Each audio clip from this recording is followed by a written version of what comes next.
मुंबईचे इंग्रज आणि जंजिराचे सिद्धी या दोन्ही शत्रूंच्या छातीत धडकी भरवणारा छत्रपती शिवाजी महाराजांचा एक अप्रतिम जलदुर्ग। आज आपण पाहणार आहोत अलिबागच्या समुद्रातील पराक्रमाचा साक्षीदार असलेला किल्ले खांदेरी। इसवी सन 1679 मध्ये छत्रपती शिवाजी महाराजांनी इंग्रज आणि सिद्धीवर वचक निर्माण करण्यासाठी या मोक्याच्या बेटावर किल्ला बांधायला घेतला।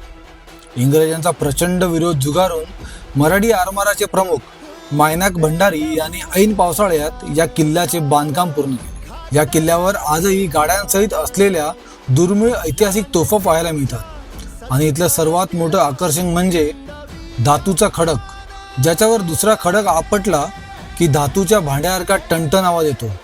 याशिवाय ब्रिटिशकालीन 25 मीटर उंच भव्य दीपगृह।